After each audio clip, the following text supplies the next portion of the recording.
하나님의 말씀은 사도행전 18장 18절에서 23절까지 말씀입니다. 사도행전 18장 18절에서 23절까지 말씀. 신약 219면입니다. 219면이 되겠습니다.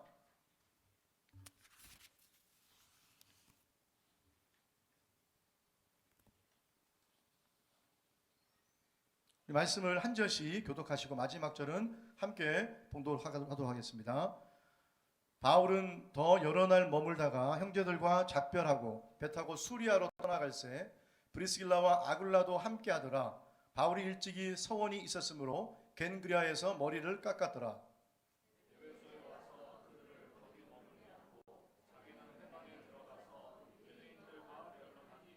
여러 사람이 더 오래 있기를 청하되 허락하지 아니하고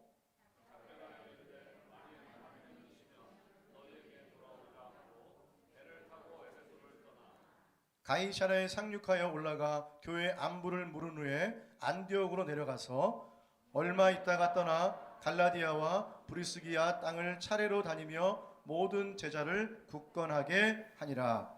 아멘. 이 시간에 김민재 담임 목사님 나오셔서 하나님 말씀 전해 주시겠습니다.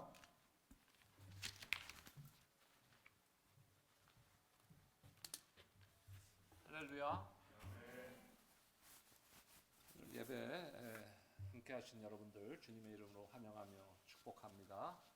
우리 옆에 분들 한번 인사 나눴으면 좋겠어요. 사랑합니다. 축복합니다.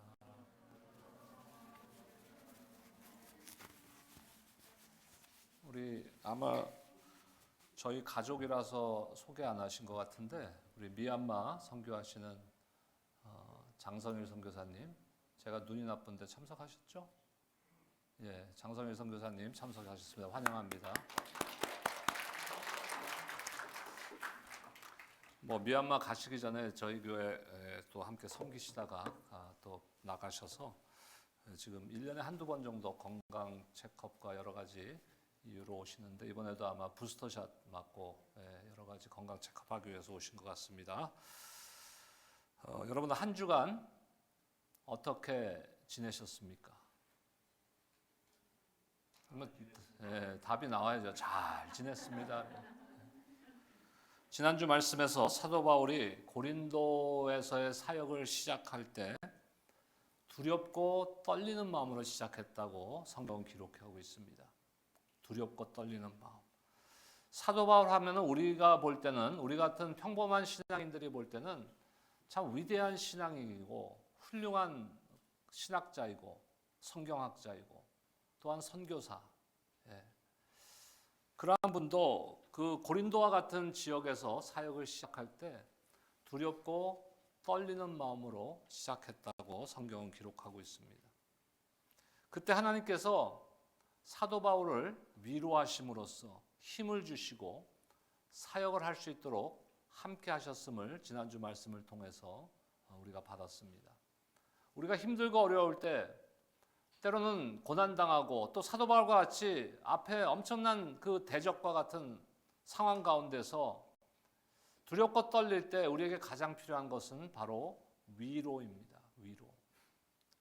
그 사도 바울을 위로하신 하나님, 브리스길라와 아굴라 부부를 통해서 동역의 아름다움을 통해 위로하신 하나님, 또 사도 바울이 씨 뿌려고 교회가 탄생해서 성장한 데살로니가 교회와 빌립보 교회에서 온 아름다운 사역의 열매에 대한 소식을 듣고 그 사역의 열매를 통한 그 위로의 마음, 또 마지막으로 예수님께서 직접 사도 바울에게 나타나셔서 두려워하지 말라, 담대하게 말씀을 전하라 하고 직접 위로하신 그 하나님의 위로.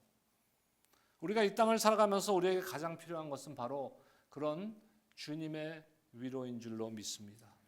하나님께서는 바울이 전하는 복음을 구원의 능력으로 사용하였습니다.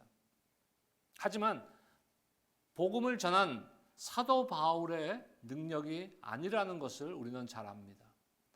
사도 바울은 오히려 자신의 약함을 알고 온전히 주님을 의지하는 그러한 삶을 살았습니다.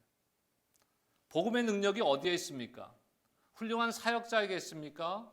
훌륭하고 잘 정비된 교회에 있습니까? 아니요. 복음의 능력은 복음 그 자체이신 예수 그리스도의 십자가의 능력에 있음을 여러분들 믿으시기 바랍니다. 자신의 약함을 깨닫고 능력의 하나님을 의지할 때 그때야 그 복음의 능력, 바로 하나님의 능력이 나타나게 되는 것입니다. 자신의 약함을 알고 인정할 때 우리는 하나님을 의지하게 됩니다. 우리가 나의 강함을 나는 강한 자다, 나는 뭐든지 할 수 있는 사람이다라고 생각한다면요, 하나님을 의지하지 않게 돼요. 나의 약함을 알고 주님의 크심을 우리가 깨달았을 때 우리는 온전히 주님 앞에 엎드려 의지할 수 있게 되는 것입니다. 그때 하나님의 위로가 임하게 됩니다.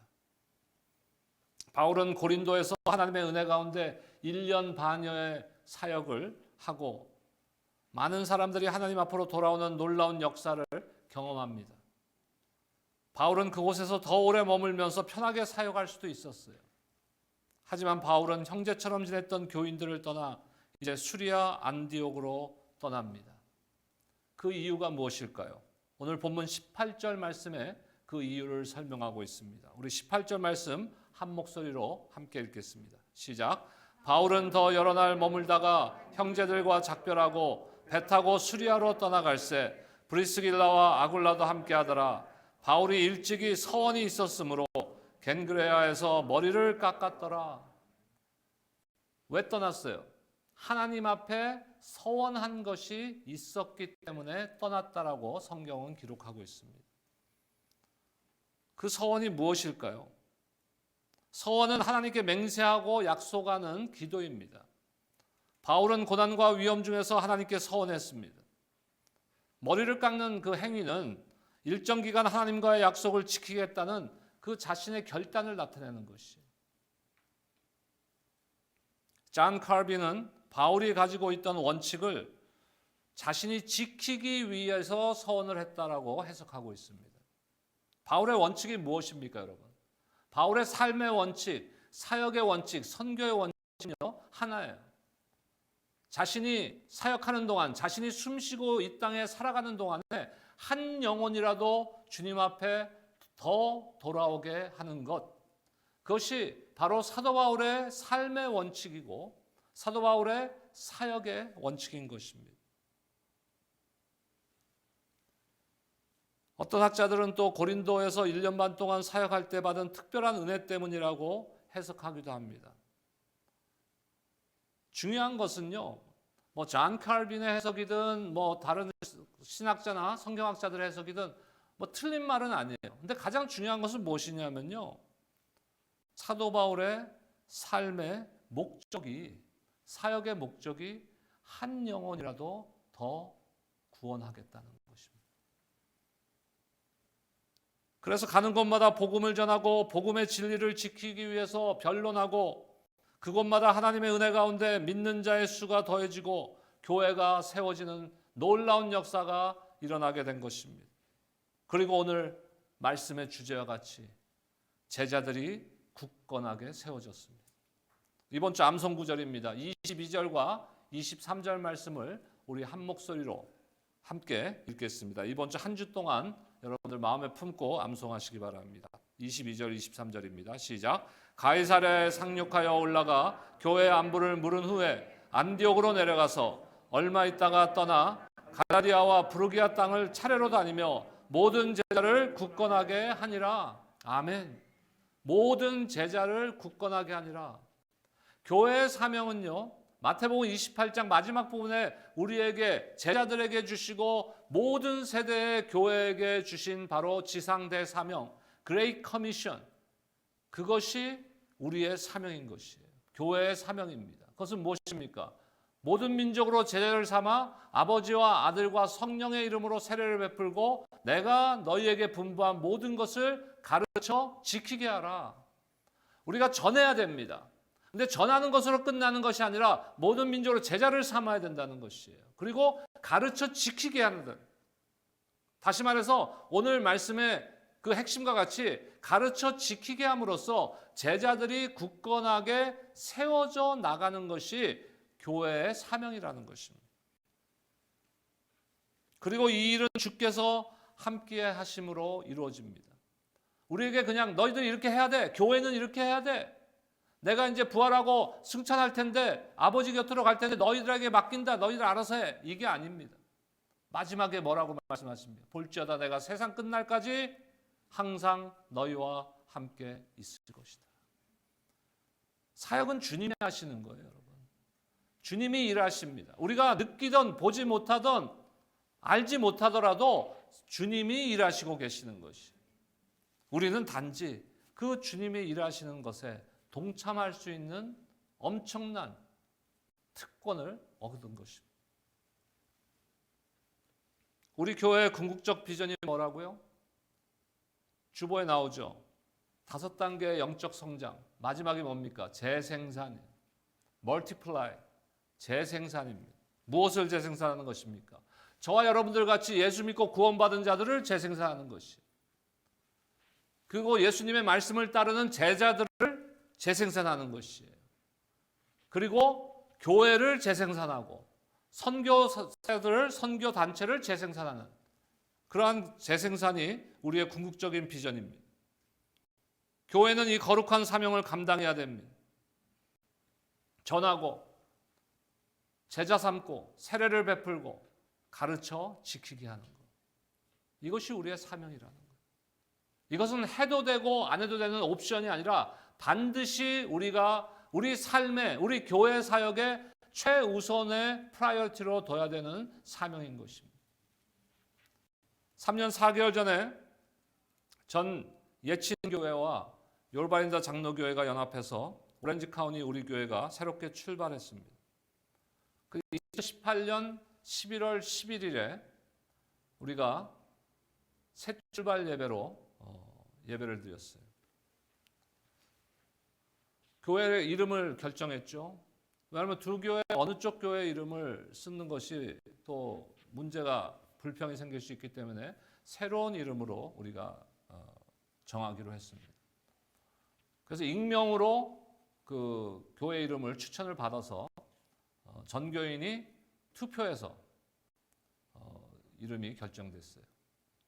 왜 익명으로 했을까요, 여러분? 만약에 김민재 목사가 추천한 이름이다 이러면은 여러분들 다 그거 추천했을 거예요. 아닌가? 나의 그 착각인가요? 그러면 익명으로 하길 잘했네요. 내가 추천한 이름이거든, 이거. 우리 교회가. 아마도 익숙하기 때문에 성도들이 대다수가 아마 좋아했던 것 같아요. 익숙하잖아요. 편안한 이름. 근데 이렇게 이름을 정하고 이제 11월 11일 날 새 출발 예배를 드리는데 이제 말씀을 전해 주실 강사를 누구를 모실까? 우리 최 목사님, 최병수 목사님께서 이 근처에 계셨으면 우리 최 목사님한테 부탁을 드렸을 텐데 그때만 해도 시카고에 계셨어요.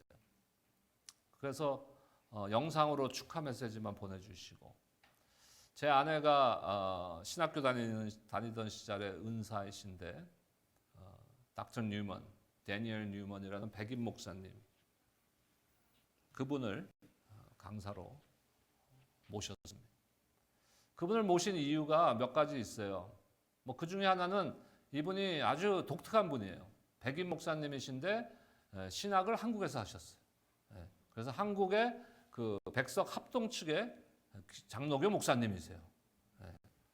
뭐 그런 분들 많은가 보죠. 별로 놀라지들을 않으시네. 그 이중언어를 하시네요. 와. 그래서 우리 자녀들하고 함께 이중언어로 예배를 드리는데 뭐 그 따로 통역 쓰지 않고 그냥 혼자서 이렇게 그 한국어 영어를 섞어서 설교하실 수 있는 분입니다. 그래서 제가 부탁을 드렸어요. 우리 순서가 좀 뭐 우린 그래도 우리 교회는 좀 비교적 막 순서를 많이 하지 않습니다. 그래도 뭐 특별한 날이니까 죄송하지만 교수님 그 설교를 25분만 해주세요 그랬어요.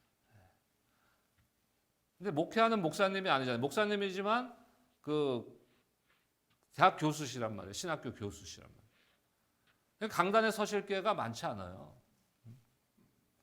어느 교회 섬기는데 거기 이제 2세들 사역을 섬기시고 이렇게 KM들 어른들 앞에서 강단에 서실 기회가 없다 보니까 거기다 원고도 없이 쓰셨어요. 그래서 제가 25분 드렸는데 약 한 55분 정도.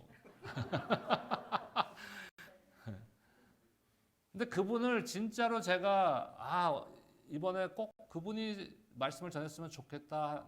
가장 큰 이유는요. 그분이 이제 신학은 한국에서 했지만 이제 그 원래 선교 사역에 아직도 선교의 비전을 갖고 계세요. 한국 선교.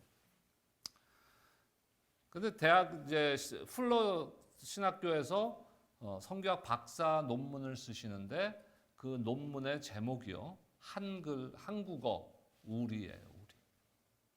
이것도 또 안 놀라시네. 백인 목사님이 선교학 박사 논문을 쓰는데 한국어 우리라는 단어를 이제 그만해요, 목사님. 근데 제가 몇 번 말씀드렸죠. 칭찬도 너무 심하게 하면은 이게 진짜. 근데 이제 고민이 생겼어요. 근데 그렇게 행사를 잘 마치고 우리라는 단어는 참 여러 가지의 의미가 있습니다. 한국어로. 아주 독특한 단어예요. 그렇지 않습니까? 여러분들 배우자를 소개할 때 뭐라고 소개해요? 우리 남편입니다. 뭐 남편을 공유하십니까? 그런 의미가 아니잖아요. 한국어만이 갖고 있는 아주 독특한 거예요. 이제 그거의 선교적 의미를 이제 그분이 논문을 쓰신 건데, 근데 이거를 그 영문으로 표기를 해야 되잖아요. 미국에서 우리가 뭐 한국도 그렇지만 이제 한국어 이름이 있지만 영문으로 또 표기를 해야 돼요. 그러니까 그 전에 두 교회가 합치기 전에 두 교회는 그 교회 이름의 정체성이 확실해요. 그래서 요르바인다 프레스비테리언 처치, 요르바인다 장로교회, 요르바인다에 있는 한국 그 장로교회다. 한국인 장로교회다. 정체성이 있잖아요. 그 예친교회는 Jesus Friends Community Church, 오렌지 카운티 지역에 있는 예수님을 따르는 예수님의 친구들이다. 정체성이 있는 이름 자체에. 근데 이름을 이제 우리라는 이름을 영어로 표기를 하는데 보통은 WORI 이렇게 써요. 많은 뭐 기업이나 은행이나 뭐 이런 데서. 근데 한국에 보면은 그 한국어 단어를 외국어로 표기하는 표준이 있어요. 국가에서 정해놓은 표준이 있어요. 그래서 그거를 한번 찾아봤죠. 우리라는 단어는 영어로 어떻게 표기하는 것이 표준법인가? 그랬더니 URI를 쓰는 게 표준어더라고요. 많이 안 사용하는데 오히려 그게 표준어예요. 그래서 우리는 그러면 표준어를 쓰자. 그래서 URI로 정했어요. 근데 아까 말씀드렸지만 합치기 전에 두 교회는 나름대로의 이름의 정체성이 있어요. 근데 URI는 영어권의 형제들이 봤을 때 뭐냐 이게? 교회 이름인데 뭐 한국어 이름인 것 같은데 그러면 뭐 한글을 갖고 설명을 하고 그게 없는 거예요. 정체성이 그 영어 이름 가운데 없는 거예요. 그래서 어느 성도님, 여자 성도님 한 분이 한 6, 7개월 전에 저한테 말씀을 하시더라고요.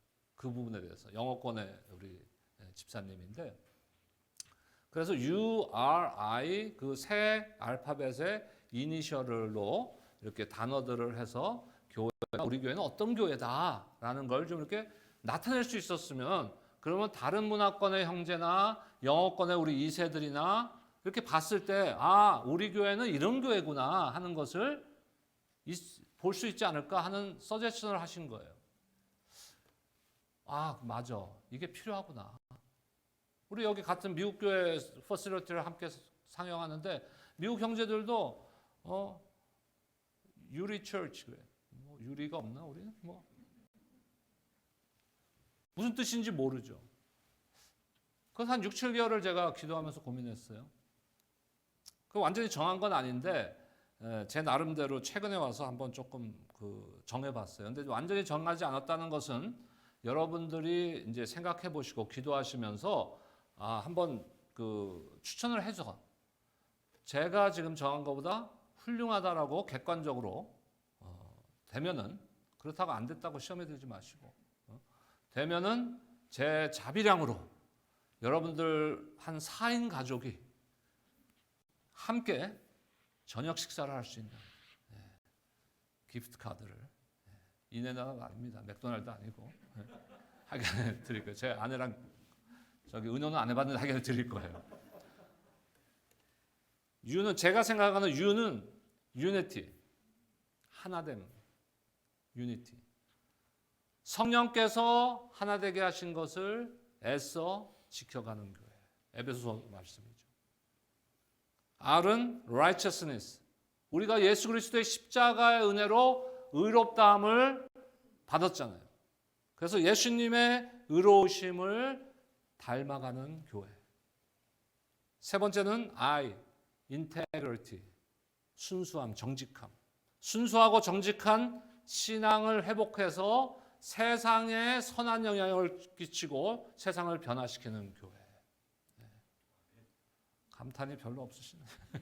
여러분들 더 훌륭한 게 있으면 이거 완전히 결정된 거 아니에요? 오늘 설교를 제가 요 URI 가지고 할 겁니다.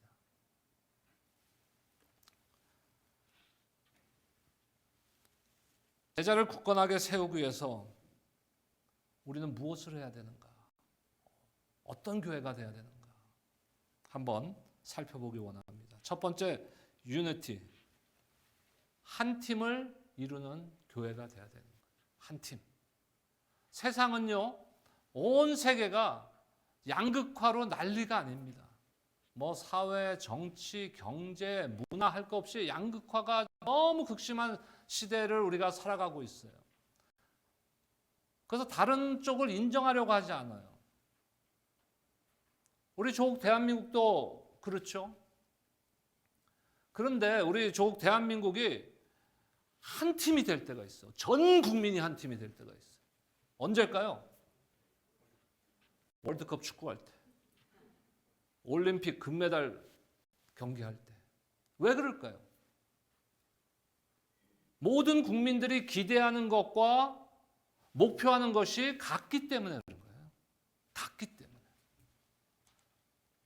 그럼 한 팀이 된다는 것은요, 그 말대로 기대하는 것과 목적과 목표가 같아야 되는 거예요. 바울에게는 브리스길라와 아굴라라는 동역자들이 있었습니다. 그들과 한 팀을 이룬 것입니다. 고린도에서 만남을 통하여 동역의 아름다운 관계가 형성되었고, 이제 이들 부부는 바울과 함께 고린도를 과감하게 떠나서 사도 바울과 함께합니다. 아까 18절 읽었는데 상반절만 다시 한번 보겠습니다. 바울은 더 여러 날 머물다가 형제들과 작별하고 배 타고 수리아로 떠나갈새 브리스길라와 아굴라도 함께 하더라. 바울과 생업을 같이 하고 바울과 동역하고 사역하고 전도하고 바울이 핍박을 받아서 에베소로 갈 때 함께 모든 것을 접고 짐을 싸서 함께 했다는 것이. 어떻게 그럴 수 있을까? 바울보다 먼저 고린도에 정착한 사람들 아닙니까? 비즈니스도 거기서 했고 안정을 누렸을 텐데 그것을 포기하고 바울과 함께 한 팀이 되겠다고 결정한 것은 결코 쉬운 일이 아니었을 것입니다. 무엇이 그들로 하여금 그런 결단을 할 수 있게 만들었을까요? 그것은 기대하는 것과 목표하는 것이 같았기 때문에 동일한 방향을 바라보았기 때문입니다. 우리의 삶도 그렇고 교회의 사역도 마찬가지로 무엇이 중요합니까? 속도나 힘이 중요한 것이 아니라 방향이 중요한 것이에요. 우리는 무엇을 바라보고 있는가? 저와 여러분들은 동일한 것을 바라보고 있는가? 더 나아가서 저와 여러분들이 바라보는 것은 하나님의 시선이 머무른 곳을 우리가 바라보고 있는가? 이것이 중요한 것이. 브리스길라와 아굴라는 사도 바울을 쫓아갈 수 있었어요. 왜요? 사도 바울은 하나님의 시선이 머무른 곳을 자신의 시선도 머물렀습니다. 그리고 사도 바울의 시선이 가는 곳에 이들 부부도 함께 바라보고 있었기 때문에 같은 기대감을 갖고 같은 사역의 방향을 바라보고 있었기 때문에 한 팀이 될 수 있었던 것입니다. 우리 교회도 주님 나라를 위하여 한 팀이 되어야 됩니다. 주께서 하나 되게 하신 것을 애써 지켜나가는 저와 여러분들이 되시기를 주의 이름으로 축원합니다. 그러기 위해서 무엇을 해야 돼요? 동일한 곳을 바라봐야 되는 것이에요. 제가 좋아하는 찬양, 우리 함께 예배 때도 가끔 부르는 찬양 중에 하나님 시선 머무른 곳에 나의 시선도 머무르고 경배합니다, 주님. 저랑 뭐 친했던 목사님인데 덴버로 청빙받아서 거기서 찬양 사역자이신데 거기 담임 목회 가시는 바람에 요즘은 SNS로만 이렇게 주고받는 관계인데 정유성 목사님, 그분의 찬양곡인데 너무 은혜가 되는. 우리는 과연 하나님 시선이 머문 그곳에 나의 시선이 가고 있나요? 우리는 내가 보고 싶은 것만 보고 있지는 않나요? 하나님 바라보시는 그 영혼들을 향해서 우리도 동일한 눈길로 그 영혼들을 바라보고 있나요? 아니면 내가 보고 싶은 것들만 보고 있지는 않습니까? 하나님께서 바라보는 영혼들을 함께 바라보시기 바랍니다. 하나님의 시선이 머무른 곳에 저와 여러분의 시선도 머무르기 바랍니다. 그럴 때 우리는 한 팀이 되어서 하나님 나라의 유익을 위하여 애쓰는 교회가 될 줄로 믿습니다. 한 팀이 이뤘다면 이제 사역을 감당해야 되는데 무엇을 가지고 사역을 감당하겠습니까? 나의 힘입니까? 나의 의입니까? 아니요. 예수 그리스도의 의로 우리는 사역을 감당해야 돼요. Righteousness. 우리에게는 의의가 없어요. 우리에는 의로움이 없습니다. 우리를 의롭다, 너희들이 의인이다라고 하는 것은 예수 그리스도의 십자가의 의를 보시고 우리를 의롭다라고 칭해 주시는 거예요. 그래서 사도 바울은 것을 한글로 물론 한국 사람들이 번역한 거지만 이신칭의 믿음으로 의롭다함을 얻었다, 이 말입니다. 예수님의 의로움은 바로 무엇이 말해줍니까? 십자가가 말해주는 거예요. 여러분, 우리 강단에 십자가가 있습니까? 옛날에 뭐 그 벌거숭이 왕 이야기 있죠, 동화 이야기. 착한 사람 눈에만 보인다는 거. 여러분 눈에는 다 보일 거예요. 아주 그 목사님이신데 목수님이에요. 또 목사님인데 목수세요. 그분이 이제 이 강단을 장식해 주셨는데 뒤에를 하루는 이제 여러 날을 이제 공사를 하시는데 하루는 저하고 여기서 만났는데 일을 하시다가 저한테 얘기를 하시더라고요. 얼바인에 사시는데 얼바인에서 이제 우리 교회로 이거를 이제 일하려고 차를 몰고 오는데 갑자기 눈물이 퍽퍽 쏟아진대. 자기가 나무를 다루는 기술은 있지만 귀한 교회 강단을 내가 감히 꾸밀 수 있는 그런 사람이 아닌데 하면서 자신의 약함을 깨닫고는 하나님 앞에 매달리면서 얼바인에서 여기 올바인데까지 오면서 계속 울고 오셨다는 거예요. 얼마나 감사한지. 예수님의 의로움은 바로 십자가가 말해주는 것이에요. 십자가는 무엇입니까? 우리를 향한 하나님의 사랑의 확증인 것이죠. 그 의롭다는 것은요, 나의 의, 그것이 아니라 의롭다는 것에는 무엇이 포함되어 있습니까? 우리를 향한 하나님의 그 사랑의 확증이 포함되어 있는 것이죠. 그래서 우리가 의로움으로 사역을 한다는 것은 무엇입니까? 예수 그리스도의 의로움으로 우리가 사역을 한다는 것은 더 나아가서 우리를 죽기까지 십자가에 죽으시기까지 사랑하신 그 주님의 사랑을 가지고 섬긴다는 것이에요. 그리스도의 의로움을 닮아간다는 것은 예수님을 통한 하나님의 사랑을 닮아가는 것입니다. 우리가 한 팀을 이루었다면 예수 그리스도의 의로움, 즉 십자가의 사랑을 품고 서로 섬기는 삶을 살아야 되는 줄로 믿습니다. 바울과 교회의 관계에서 지도자와 성도 간의 깊은 신뢰의 관계를 우리가 볼 수 있어요. 교회는, 성도들은 하나님이 세우신 지도자를 신뢰했어요. 그리고 바울은 성도들을 철저히 사랑했어요. 저와 여러분들의 관계가 이런 신뢰와 사랑의 관계가 되기를 바랍니다. 서로 안 맞는다고 금방 짐을 싸는 목회자가 아니라, 그런 성도들이 아니라 성도들을 사랑하되 예수님의 십자가의 사랑으로 살아가는 목회자가 저 자신이 되기를 원합니다. 이를 위해서 여러분들 기도해 주시기 바랍니다. 저도 늘 기도합니다.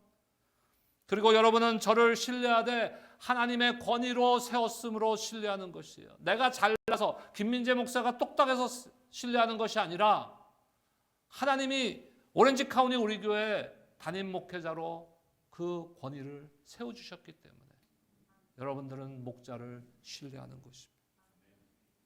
그럴 때 우리는 예수 그리스도의 의로움을 닮아가며 서로를 섬기고 세상을 향하여 담대히 전하고 제자들을 재생산하는 교회가 될 줄로 믿습니다. 저와 함께 이 거룩한 사명을 함께 이루어 가시기를 주님의 이름으로 축복합니다. 마지막 세 번째로 인테그리티, 순수한 신앙으로 세상을 변화시키는 교회가 되어야 되는 것이에요. 그러기 위해서 순수한 신앙이 되어야 되는 거예요. 나 자신이, 저와 여러분들 각자가 순수한 신앙으로 회복돼야 됩니다. 예수 믿고 제가 처음 구원받고 하나님의 자녀가 되어서 은혜를 받고 찬양을 하는데요, 그때는 하나님께서 노래를 못하게 하는 거예요. 찬양을 못해요. 왜? 1절 반 정도만 하면은 이 감사와 감격 때문에 눈물이 퍽퍽 쏟아지니까 그 당시에 찬양의 저의 멘토가 되어주셨던 그 당시는 전도사님이 지금 목사님이시죠. 그 목사님이 저한테 그때 저한테 집사님, 이 리더가 되시려면, 찬양 리더가 되시려면요, 감정을 추스릴 줄 알아야 돼요. 왜? 내가 은혜 받기 위해서 찬양하는 것이 아니라 성도들로 하여금 그 예배 자리로 함께 들어갈 수 있게 이끌어야 되는 역할이기 때문에 눈물을 참으셔야 됩니다. 근데 참아지나요, 그게? 어느 권사님, 저희 교회 권사님이 그래요. 목사님 옛날에는 설교하다가도 잘 우시더니 목사님 우실 때 은혜가 넘쳤는데 요새는 왜 우시질 않아요? 여러분의 첫사랑은 언제입니까? 예수님과의 첫사랑. 그 순수했던 그 신앙, 주님과의 관계가 그 정직했던 그 순간, 그것이 회복돼야 돼요. 여러분 신앙생활을 오래 하면요, 종교적으로 익숙해질 수 있어요. 근데 종교적으로 익숙해진다는 것이 영적으로 성숙해지는 거 아니에요. 사도 바울이 사역과 삶 가운데 가장 중요하게 생각했던 게 뭔 것 같습니까? 많은 교회를 세우고 위대한 사역을 감당해내고, 아니요, 제일 베이직 가장 기본적으로 생각했던 것은요, 중요시했던 것은 하나님과의 관계인 것이에요. 우리가 그것이 있어야 돼요. 익숙해지는 거 아니에요. 예배에 익숙한 거 아니에요. 여러분 예배가 예를 들어서 트래디셔널 전통 예배와 컨템포러리 예배, 현대 예배가 양극이 있다고 칩시다. 지금은 거의 가운데 맞나요? 모든 그 대부분의 교회들이 가운데 약간 오른쪽 왼쪽으로 치우쳤냐, 이거의 차이지. 장단점이 있기 때문에. 여러분 우리가 주보의 순서를 쭉 이렇게 하잖아요. 그리고 항상 거의 똑같은 순서로 예배를 드리잖아요. 이게 장점이 있죠. 익숙한, 편안한 장점이 있어요. 하지만 단점도 있어요. 그냥 너무 익숙해져 버리는 거예요, 예배. 그러니까 내 마음이 하나님 앞에 온전히 내 마음을 주님 앞에 드리는 것이 혹시 익숙함 때문에 방해될 수도 있다는 것이에요. 그래서 생긴 게 1980년대 영국에서 시작해서 프레젠 월십 무브먼트가 시작된 거예요. 그런 거 하지 말고 그냥 시작부터 찬양하고 뜨겁게 찬양하고 뜨겁게 기도하고 뜨겁게 말씀 받고 그냥 흩어지자. 근데 그것도 단점이 있는 거예요. 왜? 우리에게 또 필요한 어느 정도의 예식이 필요하고 또 형식이 필요하기 때문에. 근데 중요한 건 뭡니까? 익숙한 것이 중요한 게 아니에요. 저와 여러분들이 예수님을 만나고 그 감격, 저 같은 경우에 찬양 한 곡을 끝내지도 못할 정도로 목이 터지라고 쉬고 눈물을 흘렸던 그 감격, 그 감사의 눈물이 저와 여러분들에게 지금 남아있느냐 이거예요. 이것이 인테그리티, 신앙의 순수함. 브리스길라와 아굴라가 만약에 비즈니스 하는 사람으로서 돈 계산하고 여기 있으면 더 벌 수 있을 텐데, 안정돼 있는데 그렇게 생각했다면 사도 바울 못 따라가죠. 그들에게 복음의 진실성과 신앙의 순수함이 있었기 때문에 그들은 사도 바울을 따라갈 수 있었던 것이죠. 사도 바울은 로마서에서 이 부부에 대해서 이렇게 말합니다. 로마서 16장 3절과 4절인데 3절에 브리스가라고 나오는 게 브리스길라입니다. 3절 4절 함께 읽겠습니다. 시작. 너희는 그리스도 예수 안에서 나의 도둑자들인 브리스가와 아굴라에게 문안하라. 그들은 내 목숨을 위하여 자기들의 목까지도 내놓았나니 나뿐 아니라 이방인의 모든 교회도 그들에게 감사하느니라. 사도 바울의 사역에 위험한 일들이 얼마나 많았겠어요. 그런데 브리스길라와 아굴라 부부는 그때마다 바울을 보호하고 구하기 위해서 목숨까지도, 자신의 목까지도 내놓을 각오로 동역을 했다는 것이. 그들의 신앙의 순수한 열정 앞에 모든 교회들과 성도들은 감사해야 된다고 사도 바울은 이야기하고 있는 것입니다. 신앙의 순수함과 정직함이 우리 안에서 회복될 때 교회는 강해집니다. 이 땅에 이 시대에 교회가 무기력해진 이유가 무엇이라고 생각합니까? 몇 가지 이유가 있겠지만 기독교의 사유와 기독교의 세속화가 가장 큰 이유 중에 두 가지가 아닐까요? 근데 이 두 가지 이유에 공통점이 있어요. 기독교가 세속화되고 기독교가 사유화되고 교회가 사유화되고 이것에 공통점이 있어요. 뭡니까? 신앙의 순수성을 잃어버린 거예요. 신앙의 순수성을 목회자들이고 성도들이고 다 잊어버린 거예요. 잃어버린 거예요. 그 선한 영향력을 잃어버리게 된 것이에요. 신앙의 순수성이 회복될 때 교회는 세상에 선한 복음의 영향력을 끼치게 될 줄로 믿습니다. 주님께서 부활 승천하시면서 제자들에게 주신 지상 대사명은 그 시대의 제자들에게만 주신 것이 아니에요. 세대를 지나며 모든 세대의 교회들에게 동일하게 주어진 사명입니다. 그 핵심이 뭐예요? 하나님의 말씀을 따르는 제자들을 굳건하게 세워나가는 것. 우리 교회가 이 거룩한 부르심 앞에 거룩한 순종으로 나아가는 교회가 되기를 축복합니다. 세 가지 기억합시다. 한 팀이 돼야 된다. 유니티. 두 번째 뭡니까? 그리스도의 의로우심을 닮아서 성도들을 목숨처럼 사랑하는 목회자. 성도들은 목회자를 끝까지 신뢰하는 교회. 바로 righteousness. 세 번째 신앙의 순수함으로 integrity. 세상을 변화시켜 제자들을 굳건하게 세워나가는 교회. 오렌지 카운티 우리 교회가 그런 교회가 되기를 주의 이름으로 축원합니다. 기도하겠습니다. 하나님, 주님의 은혜에 너무나도 감사하고 참 아무것도 할 수 없는 저희들을 택하셔서 이 노스 오렌지 카운티 지역에 복음의 파수꾼의 역할을 감당하게 맡겨주시니 감사를 드립니다. 하나님 나라의 확장을 위해서 우리가 할 수 있는 일이 없지만 오늘 주신 말씀을 붙들고 한 팀이 되고 예수 그리스도의 의로우심과 사랑으로 서로 섬기며 우리의 순수한 신앙이 회복되어서 세상을 변화시키는 파워 크리스찬, 능력 있는 교회가 될 수 있도록 주님 축복하여 주시옵소서. 예수 그리스도의 이름으로 기도드립니다. 아멘.